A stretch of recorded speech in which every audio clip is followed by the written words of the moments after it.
y deposiciones excesivamente voluminosas que van a obstruir el baño. Entonces, a veces uno dice, los papás vienen y dicen, ah, no, lo tapa hasta la taza, ¿no? Sus deposiciones son muy gruesas, tiene dolor, tiene defecación dolorosa, de repente lo encontramos cruzando los piecitos para no tener defecación, hace caquita menos de 3 veces por semana, ha ido el lunes, luego el viernes, martes, miércoles, jueves, no presento deposiciones. Entonces, o cuando van al baño, entonces hay materia fecal muy voluminosa. Entonces, como les había mencionado anteriormente, es el estreñimiento, o sea, la constipación es un problema frecuente en la edad pediátrica y tiene una prevalencia que va a variar entre el 0, 3 y el 8% de la población infantil, y también les había mencionado anteriormente que es un motivo de consulta frecuente que representa entre el 3 al 5% de las visitas pediátricas. ¿Ya? Además, que el 25% de estos pacientes son enviados a gastroenterología pediátrica, sin que definitivamente requiera ser evaluado por el gastroenterólogo. No hay una definición exacta, pero estos criterios que les había mencionado es para más o menos nosotros decir, sí, este chico está definitivamente constipado o está estreñido. Ahora, el estreñimiento en la mayoría de los chicos, de los pacientes, es funcional, ¿ya?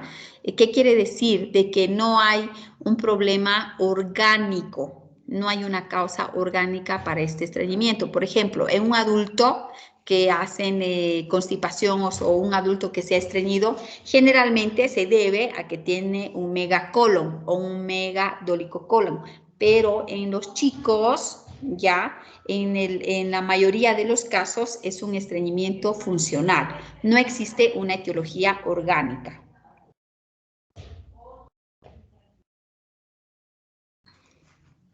Entonces, la mayoría de los chicos tienen un estreñimiento funcional.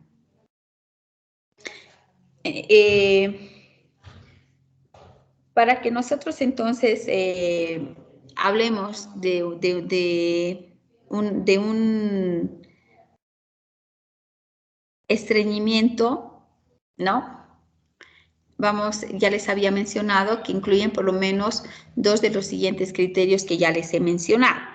Entonces, así nosotros decimos que es un chico que tiene un estreñimiento funcional. Estos criterios que les he mencionado, de menos de 3 deposiciones a la semana, un episodio de incontinencia fecal por semana, posturas o actitudes retentivas para evitar defecación dolorosa, heces de gran diámetro, deposiciones excesivamente voluminosas que van a obstruir la tubería del baño. Entonces, es para hacer el diagnóstico de un estreñimiento funcional. O sea, la mayoría de los casos de nuestros pacientes que vienen por constipación, por estreñimiento, es funcional.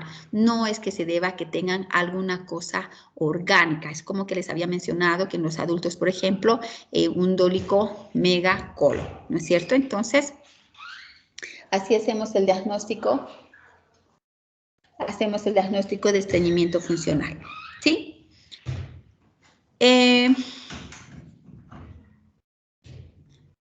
Es importante saber cuál es la frecuencia de la deposición de los pacientes de acuerdo a la edad. Por ejemplo, los recién nacidos y los lactantes que están alimentados al pecho o con lactancia materna pueden tener por lo menos 2 deposiciones al día. Entonces, y un lactante que está alimentado, además de tener lactancia materna, tiene leche complementaria, va a tener por lo menos 3 deposiciones a la semana, y un chiquito mayor por lo menos va a tener 2 deposiciones por semana.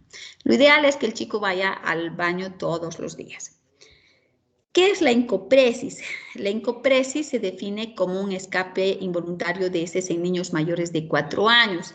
Es una complicación frecuente de la retención fecal y es una forma de presentación de estreñimiento que puede ser un marcador fiable en la severidad del estreñimiento, ¿no? Y de la efectividad del tratamiento. Entonces, los chicos que tienen una constipación de larga data, no tienen un buen hábito intestinal, pueden llegar a hacer una encopresis. Entonces, la encopresis es cuando ya el paciente deja escapar en forma involuntaria lo que es materia fecal.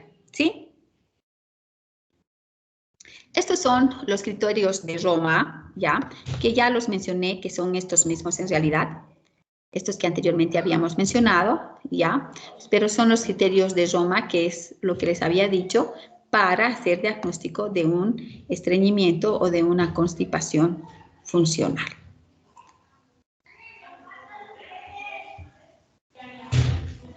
Estos son los criterios de Roma 4, que son similares a los otros que hemos mencionado anteriormente. Este es del 2017. Y bueno, aquí nos habla un poquito de lo que hemos hablado de la constipación, que es eso, que es el estreñimiento, que es lo más frecuente, es el estreñimiento funcional. La encopresis es cuando el paciente elimina materia fecal en forma involuntaria, ¿ya? El estreñimiento refractario, cuando los pacientes, a pesar de recibir un tratamiento, siguen con el problema. Y la impactación fecal es cuando el paciente ya no puede hacer deposiciones y necesitamos realizar u hospitalizarlo para poder realizar una proctoclisis, a poder remojar todo lo que es la materia fecal y de esta manera lograr eliminar toda esta materia fecal que tiene en la ampolla rectal. Esta constipación o estreñimiento es común entre los niños. Habíamos mencionado que es del 3 al 5% de las consultas pediátricas. Tiene una prevalencia del 1 al 30%, que es mayor en la edad preescolar. Y no varía esta prevalencia de acuerdo al género o de acuerdo al nivel socioeconómico.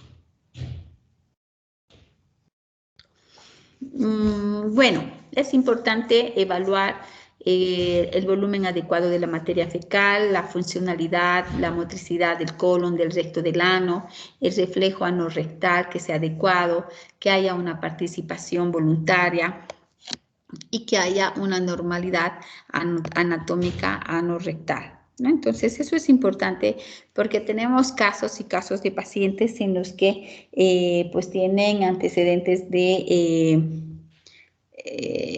estreñimiento o constipación de larga data, sobre todo en pacientes, por ejemplo, que tienen malformaciones anorrectales. Entonces, estos pacientes son, obviamente, tienen una corrección quirúrgica, más sin embargo, a la larga hacen un estreñimiento, ¿no? Que en este caso ya no sería un estreñimiento funcional.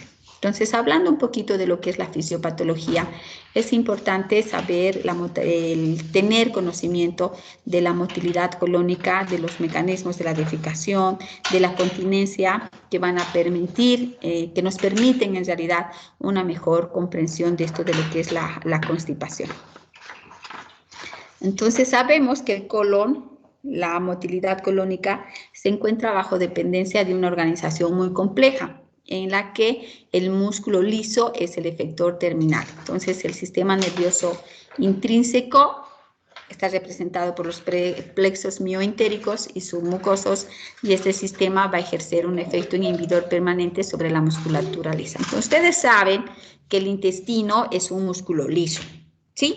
Y que estos están inervados por el plexo mioentérico y los plexos submucosos. Entonces, estos tienen un efecto inhibidor sobre esta musculatura, ¿no? Entonces, se contraen, se relajan, se contraen, se relajan. Ahora, el sistema nervioso central, por medio de las vías simpáticas y las parasimpáticas, van a modular a estos plexos, ¿ya? Y van a ayudar para su contracción o su relajación de los mismos. Obviamente, tienen los neuromediadores, que los más importantes son la acetilcolina y la noradrenalina. La motilidad colónica tiene dos tipos de contracción. las contracciones lentas de abrazo, ¿ya? De propulsión del bolo fecal y las contracciones de masa que van a recorrer en sentido oroanal todo el colon varias veces al día, ¿sí? Entonces, el papel del colon es triple: mantener la flora bacteriana, reabsorber el agua y regular el tránsito del intestino. Entonces, hace 3 cosas el colon. Entonces, la reabsorción de agua y sodio se realiza en el colon derecho. El colon transverso va a asegurar el transporte del bolo fecal y el colon izquierdo va a almacenar las heces. Sobre todo en el colon recto sigmoides, donde tiene una actividad motora segmentaria en el que hay un freno en la progresión de la materia hacia el recto y es un lugar de paso y almacenaje temporal previo a la defecación. Ahora, la continencia del esfínter anal está compuesto por 2 entidades, un esfínter interno y un esfínter externo. A esto me refería a los pacientes que tienen malformaciones anorrectales. Entonces, cuando nosotros evaluamos a un chico que está constipado o estreñido, es importante saber la funcionalidad del colon, del recto, del ano, su reflejo anorrectal para ver si es adecuado o no. Entonces, les había puesto de ejemplo de los pacientes que tienen malformaciones anorrectales en los que pues van a tener, como no tienen el anito, es como que les hacen un nuevo anito y obviamente los esfínteres o el esfínter anorrectal pues puede no estar muy continente. Puede haber encopresis en estos pacientes, pero en realidad padecen siempre de un estreñimiento, ¿no? Entonces, hay que ver que el aparato esfinteriano, entonces, tiene un esfínter interno y un esfínter externo. Entonces, el esfínter interno es liso. Es liso y ese es el responsable del 80% del tono del esfínter anal, ¿ya? Y este tono del esfínter anal interno, que es liso, es de gran parte de origen muscular, miógeno. El externo es estriado y permite la contracción voluntaria por medio de impulsos sacros a nivel de S2 y S4 y es el esfínter de urgencias. Entonces, el recto juega un papel de reservorio transitorio de la materia fecal o de las heces. Estas propiedades viscoelásticas del músculo liso del recto dan la capacidad de que se va a ir a adaptar a un volumen importante. Por eso un paciente que tiene un estreñimiento o una constipación de larga data y el chico no va a defecar, no tiene el hábito de defecar, entonces, ¿qué es lo que va a pasar? Que se va a acumular la materia fecal y se puede hacer una impactación fecal, ¿no es cierto? Entonces, se hace una materia fecal muy grande en el recto. Muy bien, entonces, tenemos que ver todos estos aspectos, ¿ya? Para ver que nuestro paciente tenga una evacuación normal.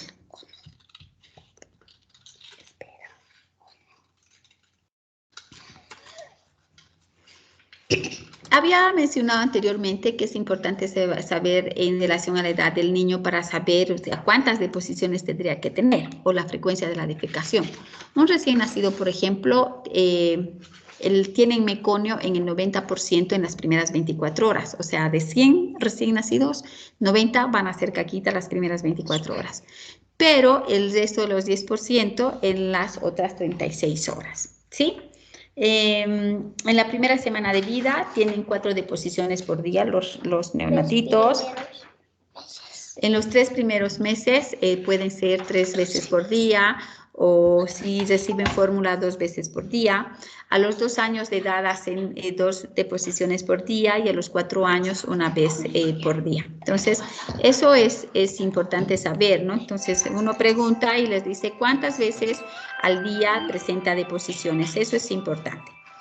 Ahora, habíamos hablado del recto, que por las características que tiene es un reservorio, se distiende solo. Entonces, este se va a distender, van a estimular los receptores de la ampolla rectal y van a desencadenar la sensación urgente de presentar defecación, ¿no? Generalmente el volumen tendría que ser como 15 cc.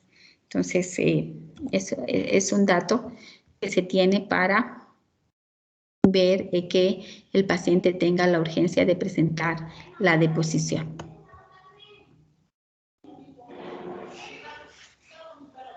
Entonces, si sabemos que la constipación es algo funcional, no es algo orgánico, entonces lo que nosotros debemos de indicar a los papás que el niño tiene que tener el hábito de ingresar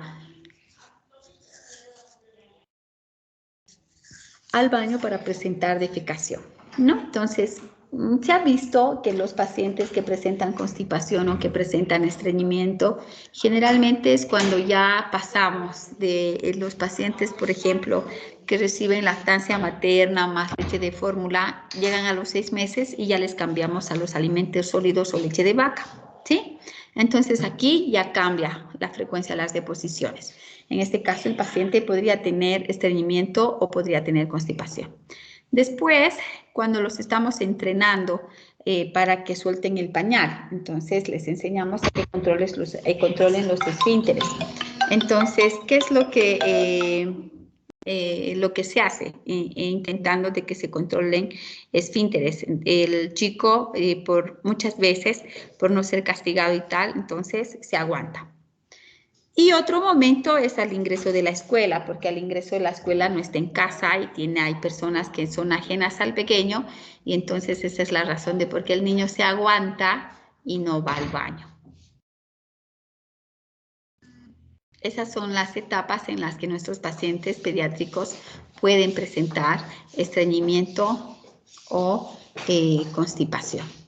Pero nosotros debemos si estamos hablando de lo que es un estreñimiento funcional, entonces nosotros tenemos que saber cuáles son los signos de alarma que nos pueden indicar de que podría ser una enfermedad, ¿no es cierto? Entonces, nosotros debemos de hacer un diagnóstico funcional en los niños. Eso es importante para saber si no es orgánico. Si bien sabemos que la mayor parte de la causa del estreñimiento o la constipación es funcional. Entonces, eso es importante en nuestros pacientes. Bueno, algunos autores indican que deberíamos de hacer un examen de tacto rectal, pero hacer tacto rectal a un chico, imagínense, demasiado trauma, pienso yo, ¿no? Entonces, no sé si valdría la pena definitivamente hacer un tacto rectal.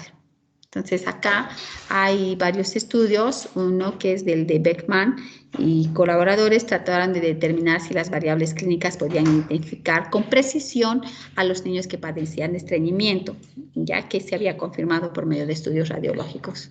Tuvo una sensibilidad de un 77% con un intervalo de confianza de 27 a 44 y una especificidad del 35%. Entonces, ¿vale la pena hacer un tacto rectal en un chico? Pienso que no. La radiografía de abdomen, bueno, ¿qué haces cuando llega un chico a la emergencia que no ha presentado deposiciones hace 5 días? Y presenta distensión abdominal y tiene dolor abdominal, ¿qué hacemos con estos pacientes? Entonces, si a la mamá uno le pregunta, ¿cuándo fue la última vez que hizo o presentó deposiciones? ¿Cuándo fue la última vez que hizo caquita? Hace 5 días. ¿Normalmente el niño va todos los días al baño? No. ¿Tiene deposiciones que son gruesas, que pueden tapar incluso el inodoro? Sí. ¿Tiene dolor para la defecación? Sí, muchas veces tenemos que ayudarlo, nos indica mamá. Entonces, ¿qué vamos a hacer con nuestros pacientes? Le pedimos una radiografía de abdomen y vemos hasta dónde está la materia fecal, ¿sí? Entonces, eso es importante y lo que vemos en una radiografía de abdomen de pie es una imagen que es una imagen en miga de pan. Las ecografías rectales transabdominales no es protocolo que le hagas una ecografía transrectal, ¿no? Entonces, lo que tenemos que hacer nosotros, pedimos primero una radiografía simple de abdomen de pie. Entonces, eso es importante. Si el paciente persiste con las molestias, deberíamos de pedir estudios para diagnosticar alergias a la proteína de leche de vaca, estudios para ver si no es una enfermedad celíaca, si hay hipotiroidismo, si hay hipercalcemia, que también pueden ser causas de constipación, ¿no? Ahora, también podríamos pedir si el paciente tiene un estreñimiento crónico, ya vino, le sacamos una radiografía de abdomen, se les hizo proctoclisis, se le hizo enemas, etcétera, y el paciente persiste, entonces tendríamos que pedir incluso una biopsia rectal para el diagnóstico de una enfermedad de Hirschsprung, ¿no? También se puede hacer un enema de bario para diagnosticar etiologías igual para enfermedad de Hirschsprung. Entonces, si bien la mayor parte de las causas de constipación o de estreñimiento es funcional y no orgánico, pero si este persiste, lo que tendríamos que hacer son otros estudios para poder descartar que sea un Hirschsprung, 1, y 2, ver si no hay alergia a la proteína de la leche de vaca, o es una enfermedad celíaca, o hay datos de hipotiroidismo por los que cursa también el estreñimiento, o hay datos de una hipercalcemia. Entonces, si persiste el problema, debemos descartar otras causas de constipación y no quedarnos con la idea de que sea solo un estreñimiento funcional, ¿sí? ¿Cuál es el efecto adicional de los siguientes tratamientos que vamos a mencionar, no farmacológicos, en un estreñimiento funcional? O sea, ¿qué recomendamos nosotros a los papás de nuestros pacientitos que tienen estreñimiento o constipación? Recomendamos que tengan una dieta rica en fibra, que aumenten los líquidos, que tengan actividad física. Podemos usar prebióticos y probióticos. Es importante llevarlos al baño todos los días y sentarlos en la taza y tienes que hacer, ¿sí? Y obviamente el tratamiento es entre el pediatra general, el gastroenterólogo pediatra, el nutriólogo, psicólogo, psicoterapéutica, o psicoterapeuta, porque si tenemos un niño que ya tuvo una experiencia de haber pasado por una defecación dolorosa, ya no va a querer el niño entrar al baño, la verdad. Y algunos otros como una medicina alternativa, ¿no? O sea, se hace masajes y estas cosas. Eso en caso de que no sea un paciente en un paciente que hacemos tratamiento no farmacológico.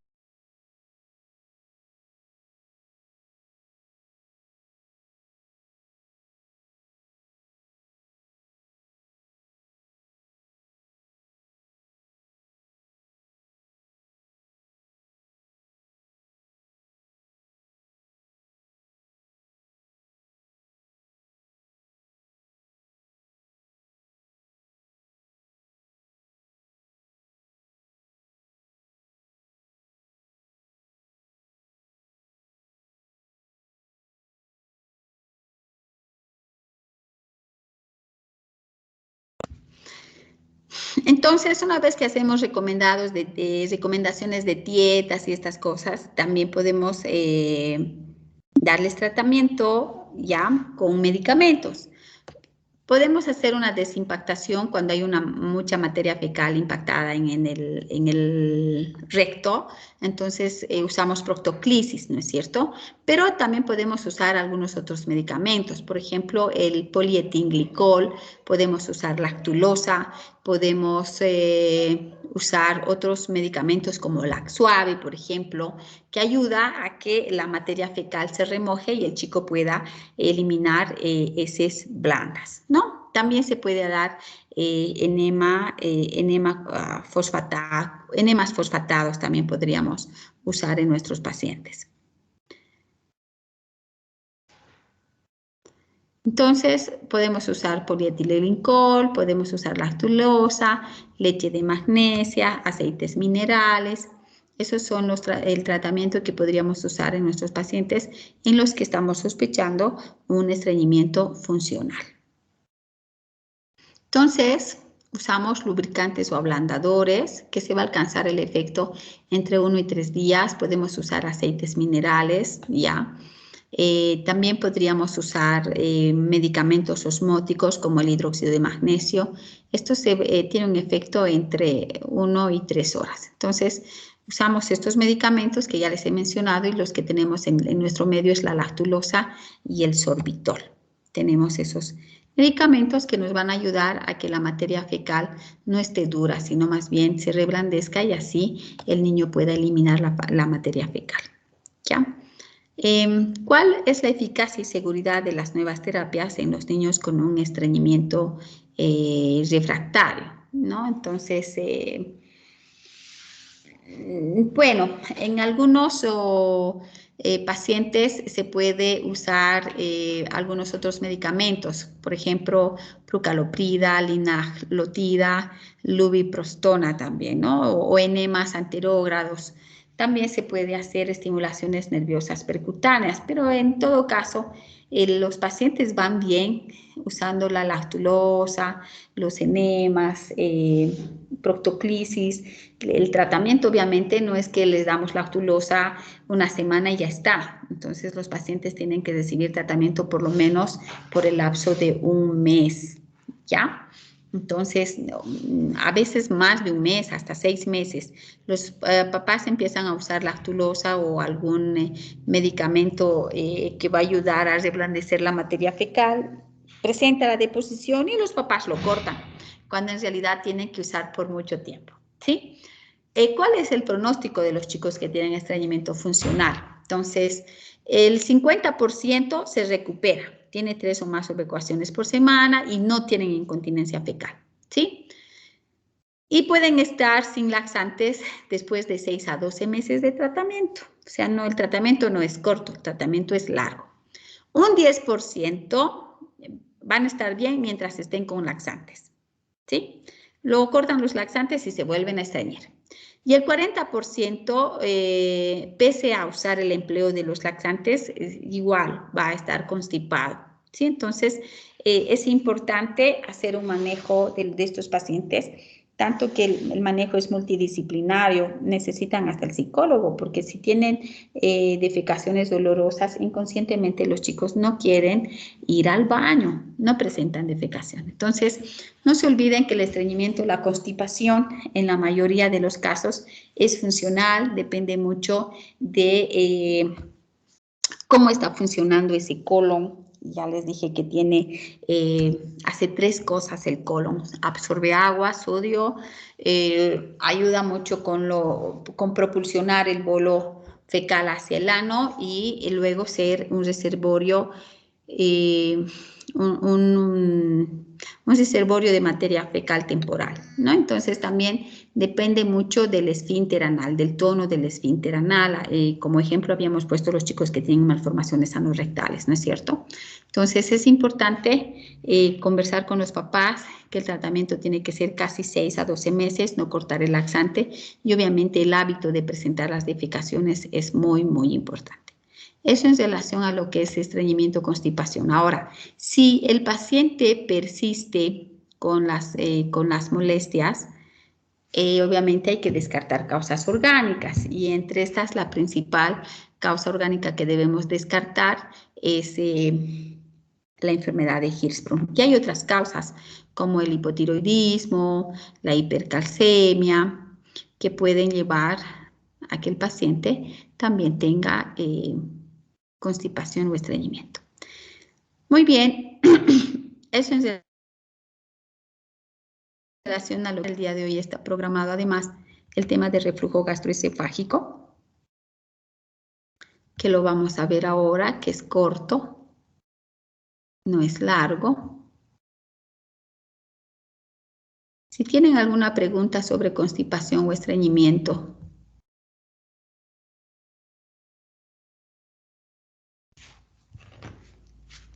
para pasar directamente al tema del reflujo gastroesofágico.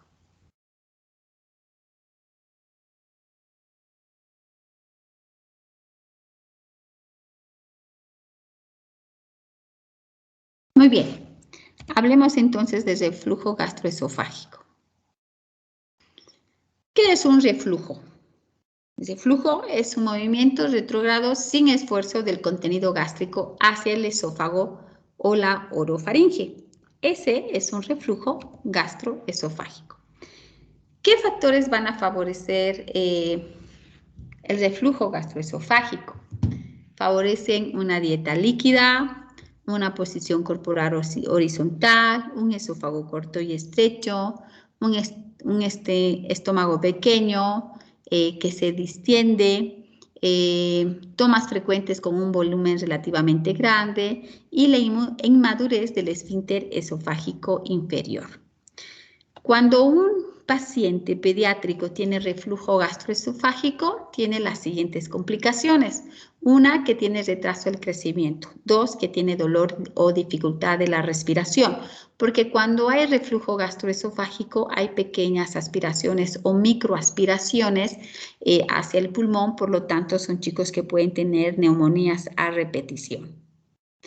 Los mecanismos de protección normal frente al reflujo gastroesofágico son una motilidad esofágica anterógrada, la contracción tónica del esfínter esofágico inferior y una geometría de la unión gastroesofágica. Entonces, hay mecanismos de protección y obviamente hay otros factores que van a ayudar a un reflujo gastroesofágico. ¿Qué anomalías van a causar reflujo gastroesofágico? Las anomalías que van a causar reflujo gastroesofágico es la disminución del tono del esfínter esofágico inferior. Ustedes saben que el esófago tiene dos esfínteres, uno superior y uno inferior. Y el inferior obviamente es cuando está en la unión gastroesofágica entre el esófago y el estómago.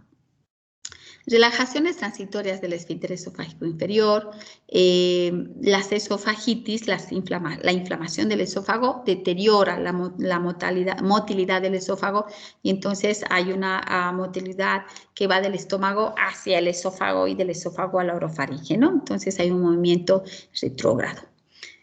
Y el aumento de la presión intraabdominal, la tos, la dificultad respiratoria, pacientes que tienen asma, fibrosis quística, la hernia del hiato, van a favorecer o causar el reflujo gastroesofágico.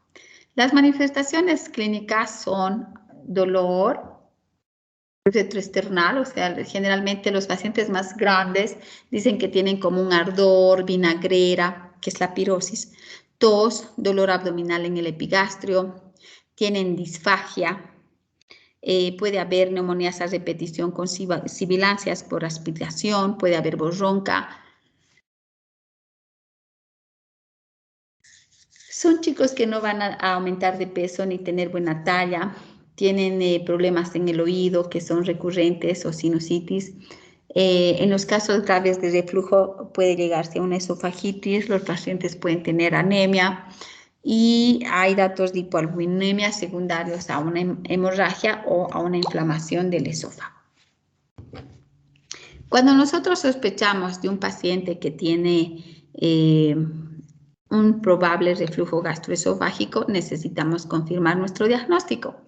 Y para confirmar nuestro diagnóstico, ¿qué debemos solicitar? Deberíamos de solicitar una serie gastroduodenal con bario. Hay que hacer una monitorización con una sonda de pH esofágico durante 24 horas, ¿ya? Es una sondita que se coloca a través de la nariz hasta el esófago distal con un registro continuo del pH. Hay que hacer una monitorización de la impedancia esofágica que registra la migración del líquido gástrico rico en electrolitos hacia el esófago. Y obviamente, pues vamos a hacerle o solicitarle una endoscopía. ¿Cuál será el tratamiento? Entonces, el tratamiento obviamente es darle medicamentos que sean protectores, ¿no es cierto? Como el inhibidor del bomba de protones, como el omeprazol, antagonistas de los receptores H2, podemos dar unos procinéticos que aumentan el vaciamiento gástrico como la domperidona y va a depender porque si tienen una hernia del hiato el tratamiento será quirúrgico con una fundoplicatura de Nissen, ¿no? Algunos incluso pueden llegar a una yeyunostomía. Y obviamente hay que cambiar el estilo de vida. Esto del tabaquismo es más para un adulto. Los pacientes pediátricos en general no fuman, ¿no es cierto? Si es un paciente que tiene datos de sobrepeso u obesidad, tiene que bajar de peso. Hay que evitar que el paciente coma antes de irse a la cama, ¿ya? Evitar que haga ejercicios excesivos también es importante. Y obviamente si es un chico grande, tiene 13, 14 años, hay que evitar que consuma café, Coca-Cola o frituras. Eso es importante.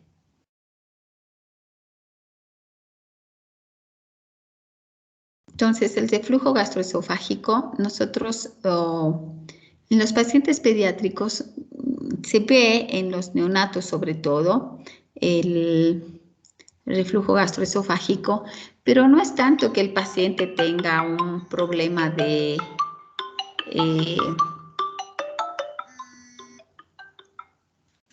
en realidad de reflujo, puede ser una regurgitación. Por ejemplo, viene un neonatito y el neonatito viene y la mamá te dice, vomita mucho, toma leche y vomita.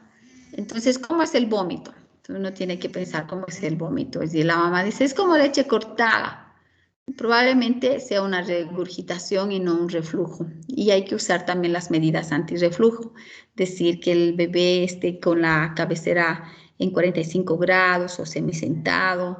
Es un paciente que tiene que usar tal vez una leche especial, como por ejemplo hay leches antirreflujo que son las AERES, como el Nutrilón, como el NAN, son leches AR o antirreflujo, ¿ya?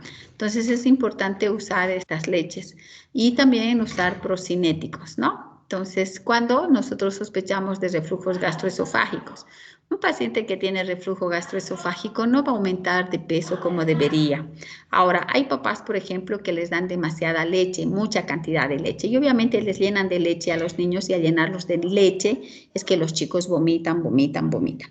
Hay que tener cuidado para hacer el diagnóstico, porque no por nada vas a mandarlo a un chico para hacerlo una endoscopía, ¿no es cierto? Entonces, hay que hacer una buena anamnesis, preguntar en qué momento vomita, cuánto vomita, para poder nosotros hacer un diagnóstico diferencial entre un reflujo gastroesofágico y una regurgitación. Decirle a la mamá, no se preocupe, es una regurgitación, o usted le está dando demasiado leche a su edad de su niño, no tiene que darle tanta leche, usted le da, lo llena y vomita. O sea, lógicamente va a vomitar, ¿sí? O ver que definitivamente el chico tiene un reflujo gastroesofágico porque vomita toda su leche, el niño no está aumentando de peso. En ese caso, lo que tenemos que usar son medidas antirreflujo, la cabecera a 45 grados, tenemos que darles leche antirreflujo o AR y un procinético como la domperidona. Eso es importante. Y sí, el reflujo gastroesofágico, porque los reflujos gastroesofágicos son de 3 grados. Si tienes un reflujo gastroesofágico grave como un grado 3, entonces tiene que verlo el gastroenterólogo. Eso en relación al reflujo gastroesofágico. No sé si ustedes tienen alguna pregunta.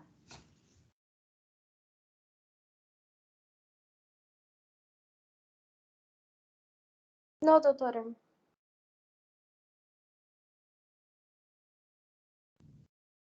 Entonces yo les pregunto,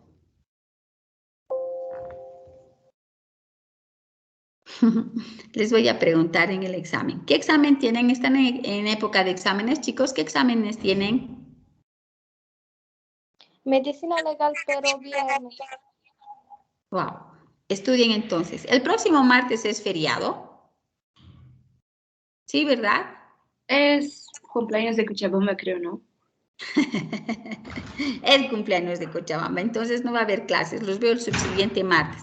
Todo este mes vamos a ver lo que son patologías gastrointestinales pediátricas. Así que a ver si le pueden echar un taquito de ojo para las clases. Los veo el próximo martes, chicos, ¿ya? Cuídense mucho. Buenas noches. Gracias, doctora. Buenas noches. Gracias, doctora. Buenas noches. Buenas noches, doctora.